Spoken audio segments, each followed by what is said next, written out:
All right, let's just dive right into this. For like 3 decades, Microsoft aggressively fought to keep users locked firmly inside the Windows ecosystem, right? Open source software, and particularly Linux, was treated as a direct threat, a real enemy.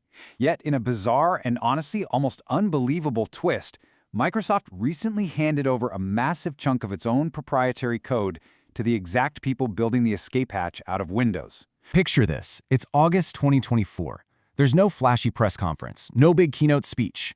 Crickets. Microsoft silently transferred the stewardship of one of its own critical software projects directly to the developers of a tool called Wine.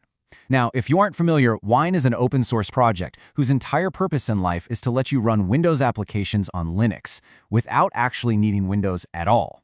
Handing this code to Wine? Yeah, that wasn't a mistake, and it certainly wasn't just corporate charity. So the absolutely crucial point here is understanding exactly what Microsoft handed over. They donated a project called Mono. And Mono is essentially an open-source implementation of Microsoft's .NET framework. Now, why does this actually matter to you? Well, because the .NET framework is the foundational bedrock for a vast portion of all Windows software written over the last 25 years. Any program written in C# or really any app that requires .NET to run relies on this exact architecture. By handing Mono over to Wine, Microsoft essentially just gave Linux developers the master key to a quarter century of Windows software. And the practical effect of this donation? It was immediate. Under the new stewardship of the Wine developers, Mono 6.14.0 was released. In a single handover, they unlocked 5 solid years of improvements to Windows Forms for Linux users. We're talking about progress that had completely stalled out under Microsoft's previous ownership. They even added native ARM64 support for macOS.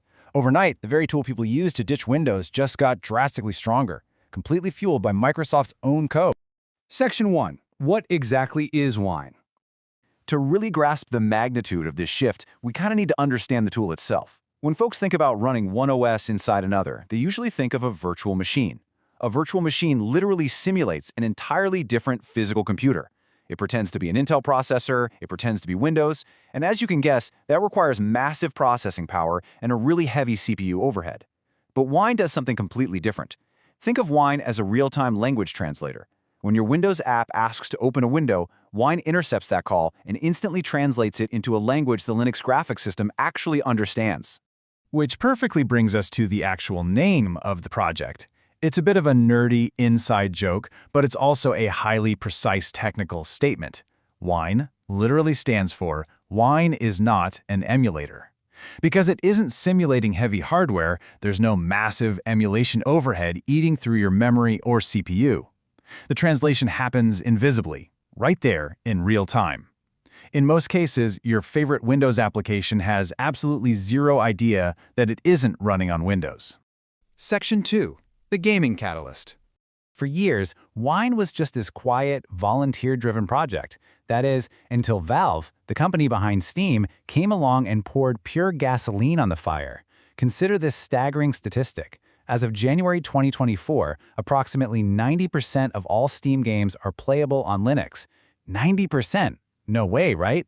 This isn't just a few tech enthusiasts running old indie games anymore. We are talking about the mainstream gaming ecosystem.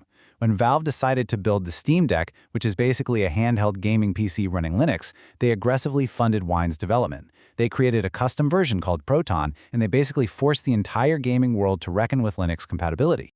And we aren't just guessing here, either. The Proton DB community, which is the largest independent compatibility database out there, has verified over 15,800 games as totally playable.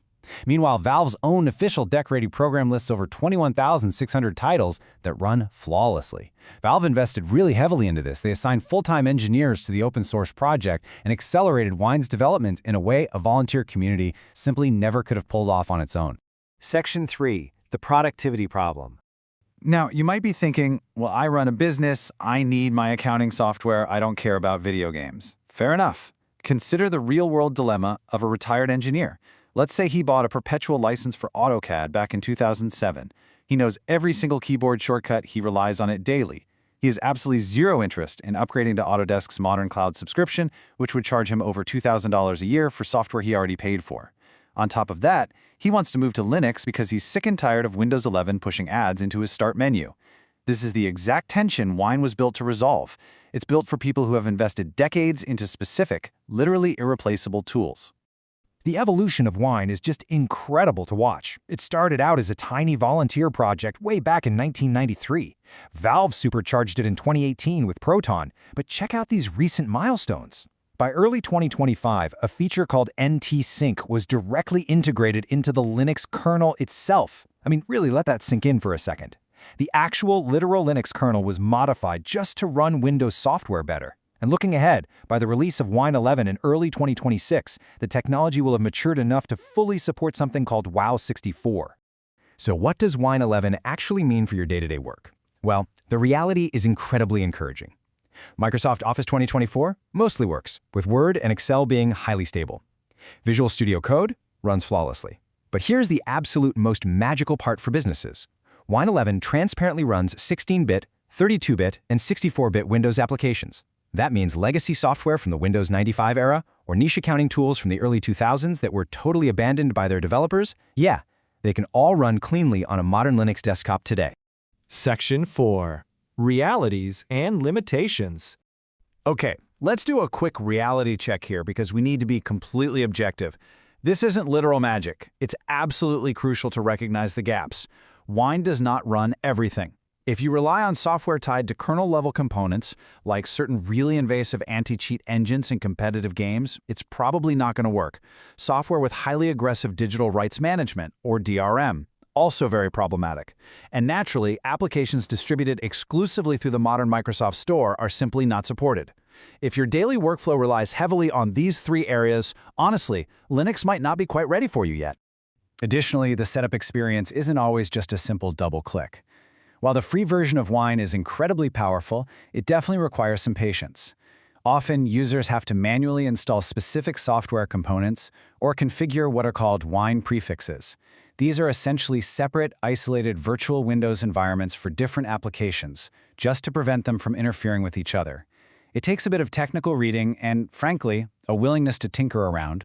But hey, if you don't have the time or energy to tinker, the commercial market actually has a pretty great solution. For around $74 a year, a company called CodeWeavers offers a product called CrossOver. Fun fact, CodeWeavers actually contributes about 2/3 of all the code back to the open-source Wine project. Their CrossOver software takes all that complex manual configuration of Wine and turns it into a simple, one-click installation process for hundreds of popular Windows apps. It's basically the easy button for folks who just want their software to work immediately. Section 5. The Bridge to Linux. And this brings us to a really vital philosophical point. Wine and tools like CrossOver are not necessarily meant to be your permanent home. The ultimate goal for most users isn't to run Windows applications on Linux forever.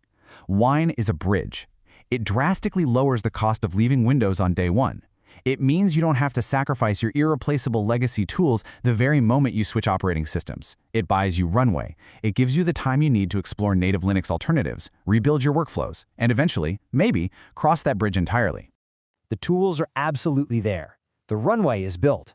So the only question left for us to ponder is, are your specific software dependencies keeping you locked in forever? Or is Wine the bridge you've been waiting for to finally walk away?